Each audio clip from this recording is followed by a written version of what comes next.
तो हमारे साथ अभय दुबे जी हैं और एक बार फिर से राहुल गांधी जी की यात्रा शुरू हो रही है, मगर इस बार मणिपुर से शुरू हो रही है। वही मणिपुर जहां प्रधानमंत्री जाने से बचते हैं, मगर राहुल गांधी जी जा रहे हैं और प्रधानमंत्री जी जाने से बचते हैं। रोकने की भी कोशिश हो रही है, कैसे देखते हैं इसको आप? सचमुच में तुम खलनायक हो, नायक का सिर्फ मुखौटा है, अभिनय में महाछलावा है, अभियान बहुत ही छोटा है।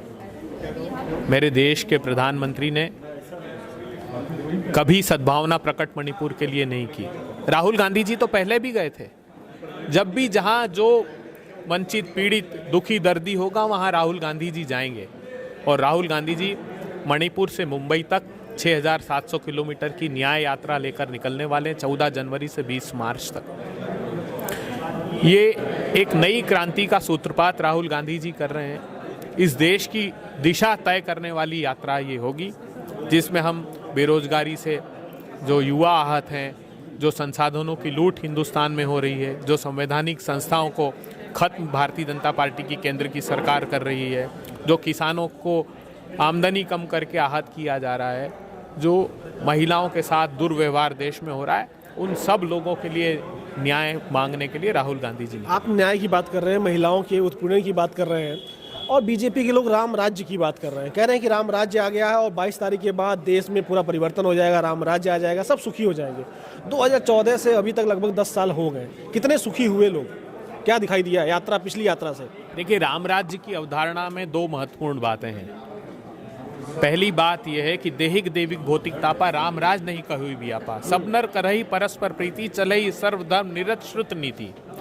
अर्थात राम राज्य वो था जहाँ किसी को कोई देहिक देविक भौतिक ताप नहीं था, मतलब कोई दुख दर्द नहीं था, सब साधन संपन्न थे।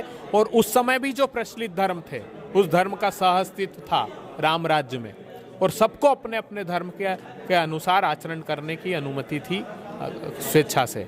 दूसरी बात ये कही गई है उसमें कि जासु राजप्रिय प्रजा दुखारी सोई न पवसी नरक अधिकारी। जिस राजा के राज में प्रजा को दुख भोगना पड़े वो नरक का अधिकारी होगा।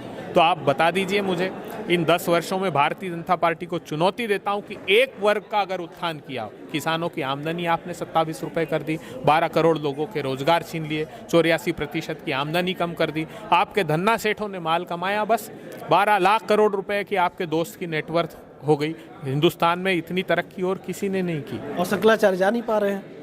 ये इससे बड़ा दुख का कोई विषय हो सकता है? सनातन धर्म का इससे बड़ा अपमान आज तक नहीं हुआ कभी, कि हमारे चारों पीठों के जो शंकराचार्य हैं वो आहत हैं।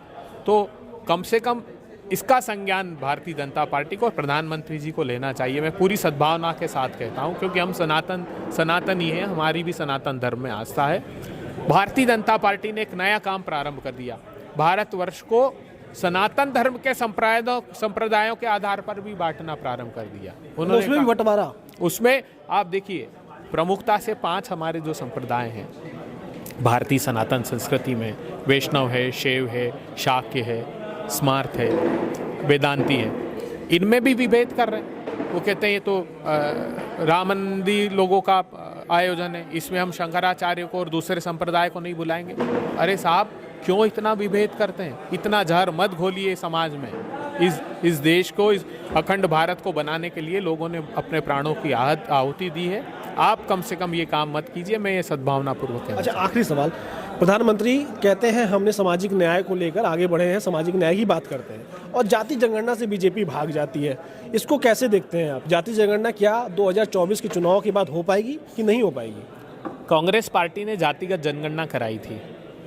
हमने लोकसभा में बाकायदा रेजोल्यूशन पास किया और सेंसस कराए। चूंकि वो एक लंबा समय लगता है, उसमें 3-4 साल का, 2014 अप्रैल तक वो सारे एक्सेल शीट्स हमने सेंसस रजिस्ट्रार को सौंपी। उसके बाद हमारी सरकार चली गई। इन लोगों ने वो रिपोर्ट भी छुपा ली।